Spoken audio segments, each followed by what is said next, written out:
Good evening and welcome.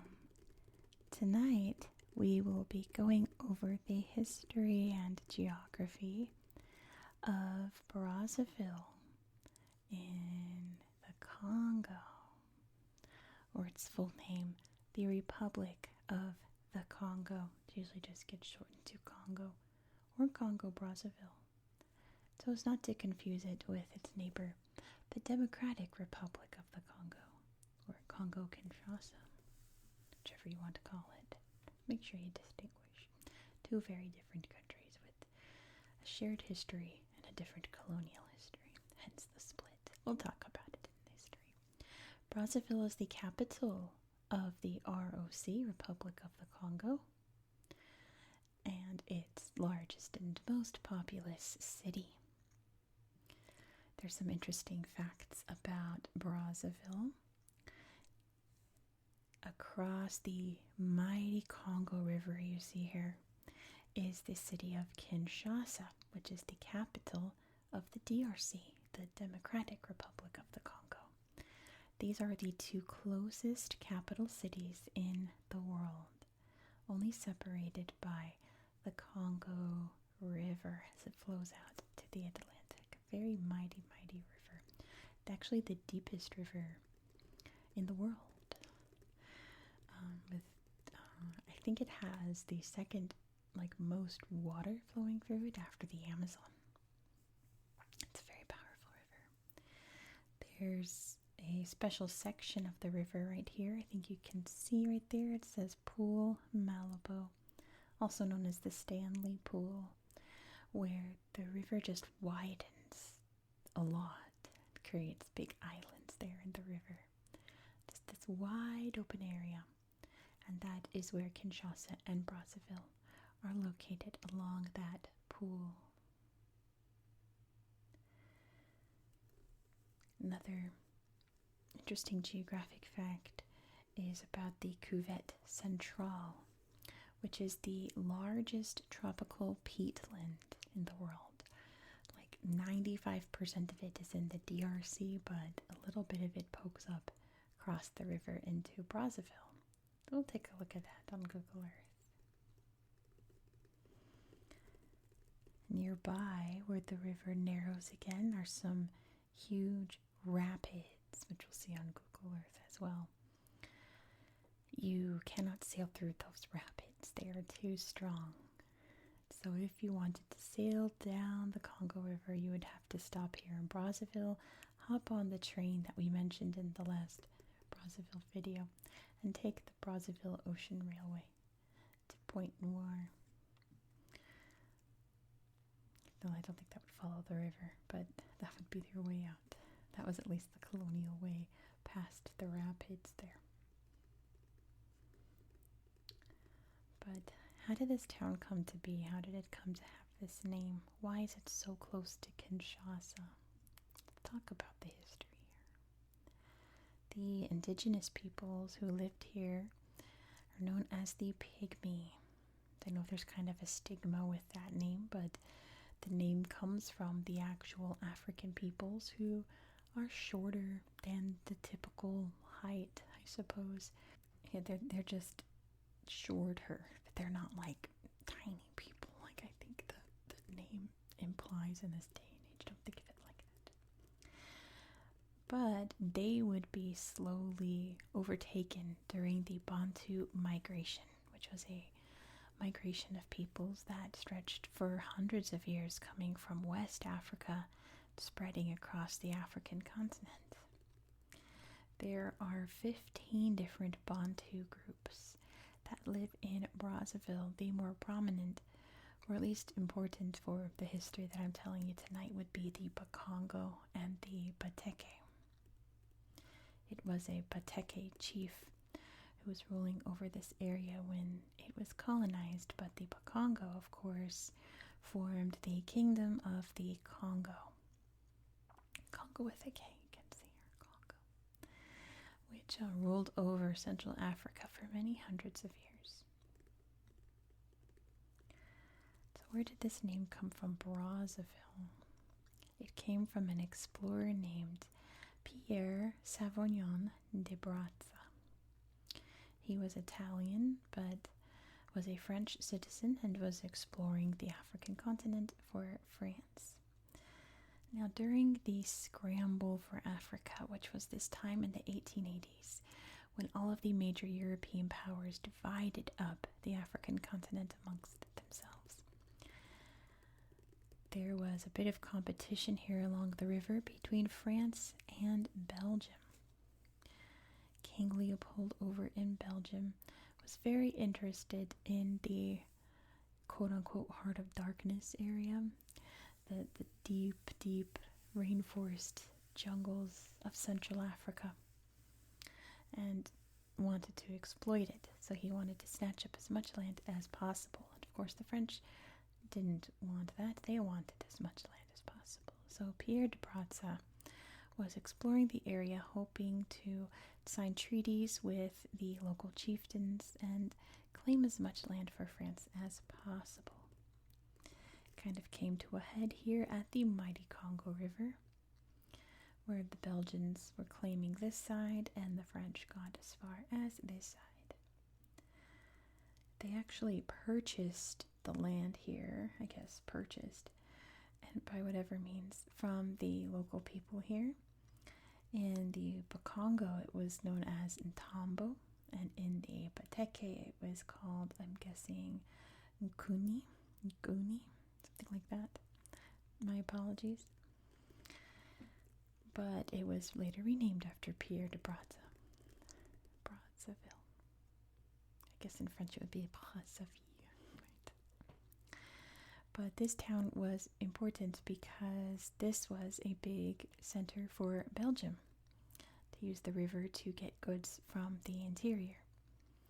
So a kind of standoff occurred here with the French. Eventually the military got involved just guarding the coast here, and the Belgians guarding the coast here, making sure not one or the other crossed over to lay claim.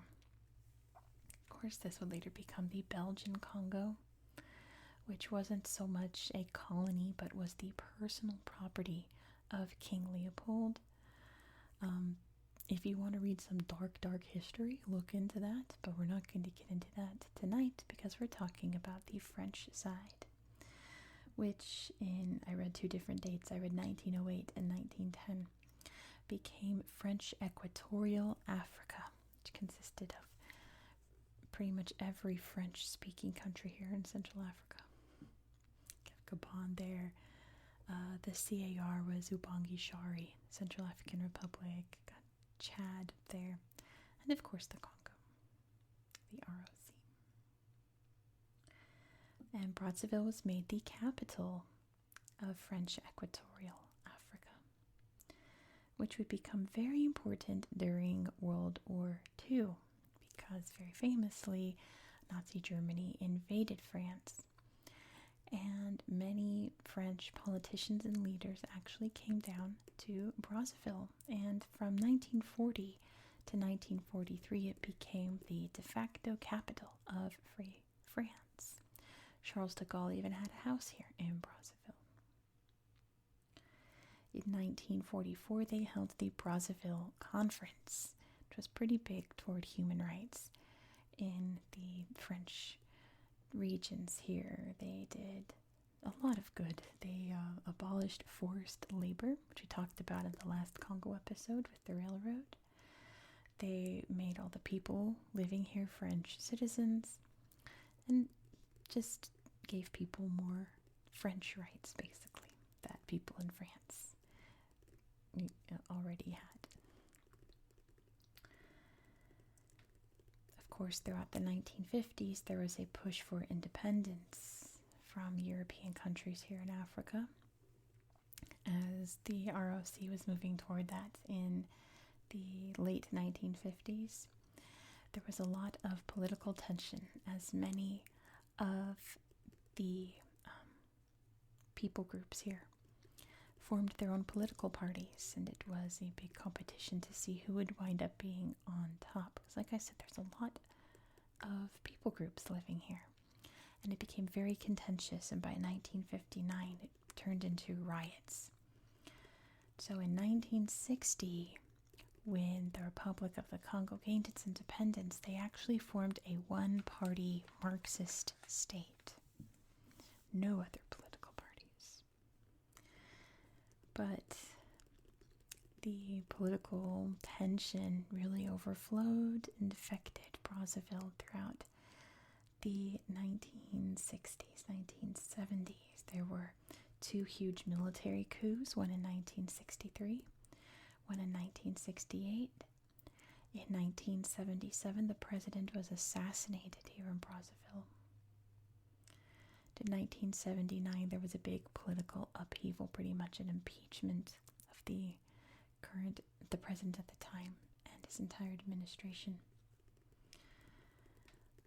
It became so raucous that things needed to change, and in 1992, they shifted gears and made the country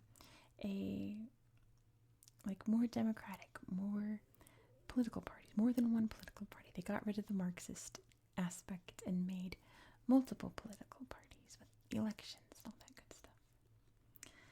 But that led, sadly, to even more tension that greatly affected the city here. In 1997, there was a huge election on the horizon, and the two sides for each candidate got so heated that it turned very violent, and each candidate wound up having pretty much their own militias fighting each other, and turned into a full-on civil war for 4 months in 1997, destroying a lot of the city.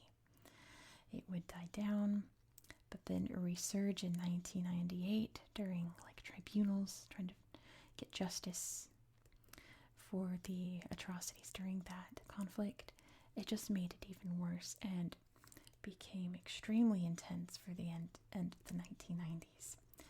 And much of the city was destroyed during that time.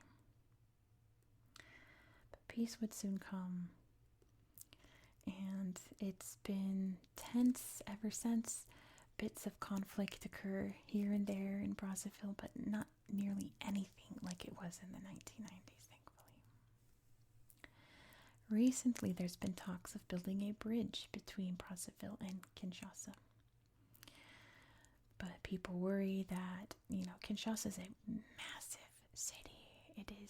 It's overtaken Lagos as the second most populous city in Africa after Cairo. It's huge. It dwarfs Brazzaville. And a lot of crimes happen in large cities. Lots of crimes happen here in Brazzaville, and people are worried that the crimers would take advantage of a bridge like that, hop across the border there for their crimes, for crimey related purposes, I assume. So there's a lot of reluctance to build a bridge, but every couple of years it comes back up in the conversation. And things get started, and then things happen that put it on hold, whether it's a global pandemic, conflict, increase in violence, things like that. I think right now in 2025, talks are back up and they're more serious than ever. It looks like it may actually be happening soon, but I don't think they've broken any ground on the bridge yet. So we'll see if that ever happens someday. Hopefully it will, because one day I know that this area will become a lot more peaceful. And a bridge like that won't be a threat to people's safety. It will be a welcoming thing, a peaceful thing, a way to hop over the border to very similar neighboring countries and experience each other's ways of life. And that is the history of Brazzaville. I'm itching my nose, I'm sorry. Why don't we hop over to the tablet and see what we can find? There's not very many slideshows here, but the things I do want to show you are pretty great. So let's go over to the tablet and check it out. Here we are in, Brazzaville. But let's start by zooming out so you can see exactly where we are in the world. You can see just how massive Kinshasa is. It's huge compared to Brazzaville right here. Huge, huge, huge, So we are in Central Africa. You can see this green rainforest here along the tropics, tropical rainforest. The Heart of Darkness. I had to read that book in high school. It was not great. It was interesting, but not great. What else can you notice? Here in Central Africa, you can see just how big the DRC is. Democratic Republic of the Congo. But yeah, pretty easy to find Central Africa as it's in the middle. Pretty easy to locate the ROC and the DRC. Down here is Brazzaville. You can check out the Malabo Pool here. Just how much it extends out. You can see this big island up here. And see all of the peatland up here. Can you see? All of this kind of swampy-ish area along here is an extension of that huge peatland that you can see coming down there, and so on and so forth, stretching up along the Congo River. So it's a very mighty river, as you can see. So you travel down, you notice the width of it, and then once we come down here, it just massively expands out into all of these marshy island areas along the cities here. Look how marshy it is. Big pool. There's Kinshasa down there. And there's Brazzaville. Even up here, right? It's a huge open area of the river, and then it narrows back down. And here's the rapids. You can see them from above. All the big rapids raging along here. Your boat is doomed if you try to sail down to these rapids. Look how intense they are, even from above. You know they're extreme. I tried to put a little clip of the rapids in my intro, but it was only 5 seconds long, and I felt really bad. You can see there's a restaurant here where you can, I guess, enjoy the view. I think here you can see, jumping for joy here at the river. We can see the rapids here and how the river starts churning, becoming unnavigable. A nice little area you can chill out by the river here. I bet it feels nice on a hot day. I think all these people here think so. They definitely think so. They're having a great time. Drinking some Fanta. Drinks like that are so good on a hot day. Yeah, they're having a great time drinking their drinks, enjoying the view. But let's check out this city. There's a couple things I want to show you. What's this over here? A painting museum. Not today.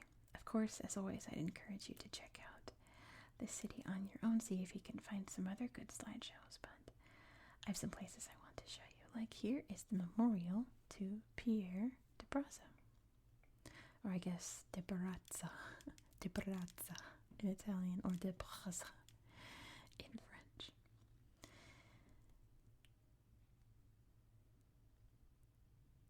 There's a little museum here talking about the history, how the city was founded or became the city that it is today, right?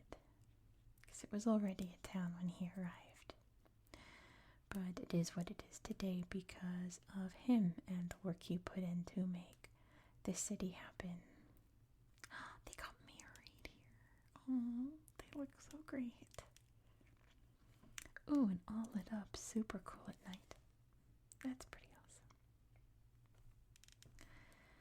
There's a beautiful church over here, the St. Anne Basilica, which was trying to be built throughout the 1980s into the 1990s. It had to halt because of the conflicts, but it is finished now. I think it sustained some damage during the conflict, but it's all repaired. And look at this. Oh, that's amazing. What an interior.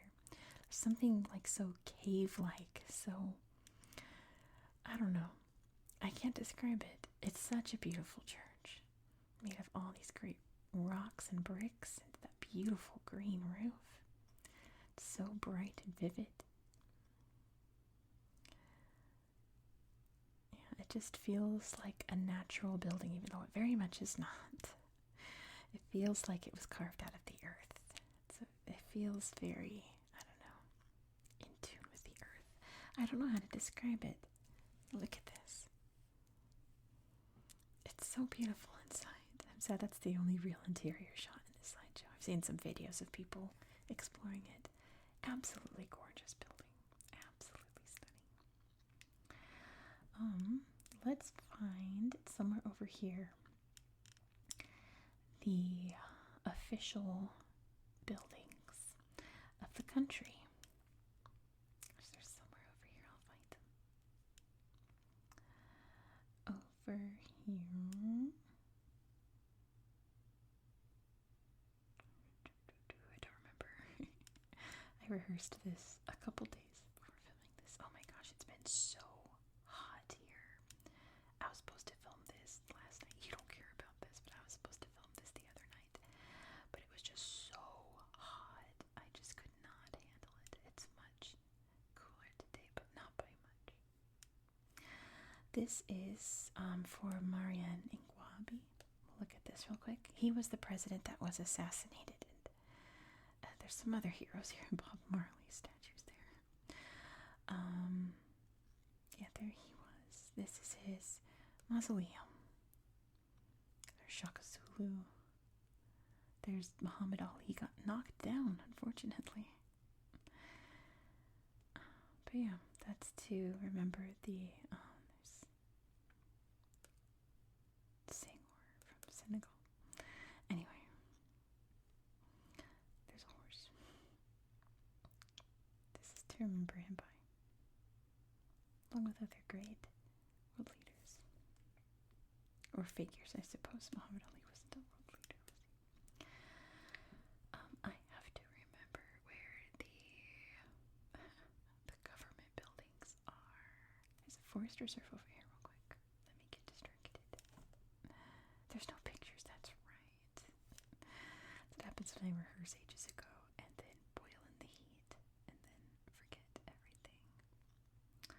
It's somewhere over here. You can see the Ministry of Health is over there. Palace of Justice, here we go.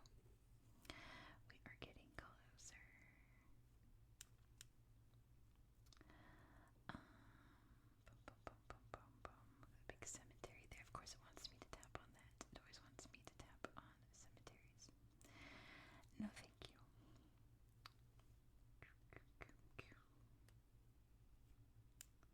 You can see all the official buildings over here, right? Here it is. We found it. This big building here is where the country is ran. No, come back. There we go. The Palace of the Parliament. Palais du Parlement. Not a lot of great photos, but you get the idea. Big official government building. Over here's the presidential palace. Nice big house. Has seen its, oh, they've got a water park there. It's seen its ups and downs, of course. You can see the big bridge in the background. Yeah, this building's been destroyed and rebuilt, a couple times. Or at least remodeled. So there's a fun little park to bring your babies out nearby, apparently. You can cruise on the river. Yeah, I think we've drifted away from pictures of the presidential palace. There we go. But yeah, that is where the country is ran.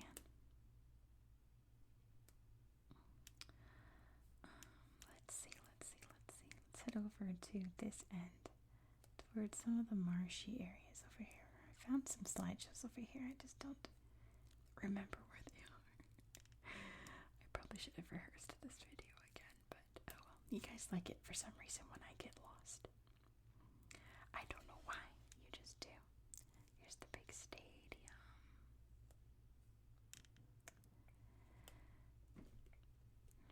It's all set up for, I suppose, football or soccer, as we say here in the States, but all kinds of sports. There's swimming.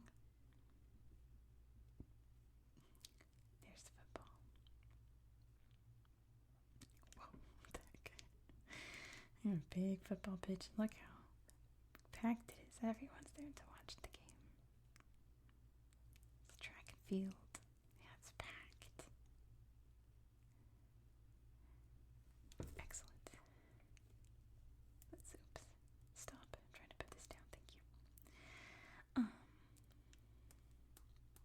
Let's see. I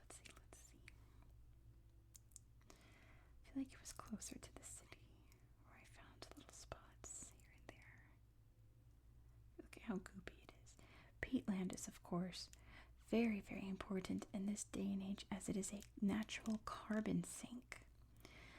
Peat gobbles up carbon like nobody's business. So peat is what could possibly be like the best way to stop climate change.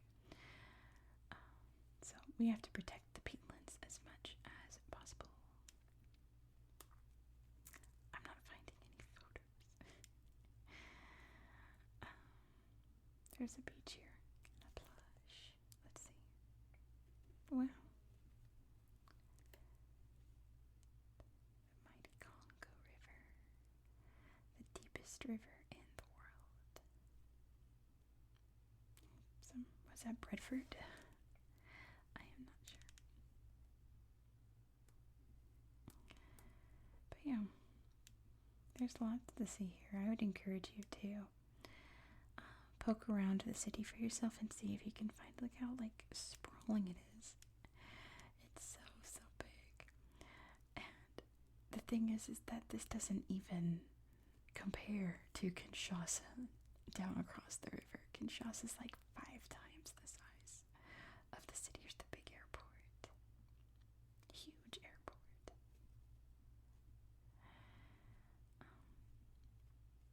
Yeah, I think that's pretty much all I wanted to show you. I think. What this? No pictures. Oh, I didn't need you to copy it. Okay, thank you. Let's hop over here and see if we can find one more photo to look at before we end the video. Not a lot of pictures, but like I said, the pictures are pretty great. Let's see if there's anything else along the walk here. The Corniche, I should say. Lots of shopping. The Radisson. Lots of hotels, of course. Let's look at, let's see if it just says city center. I assume it's a shopping area, but let's see what it has. 4 pictures. Oh, I forgot to show you the skyscrapers. They're pretty big, but they're not like New York City or anything. Do I remember where they are? Oh no. They were along the river down here. There's lots of interesting buildings. Here we go. Now it's not in 3D, but we can see them here. Big buildings.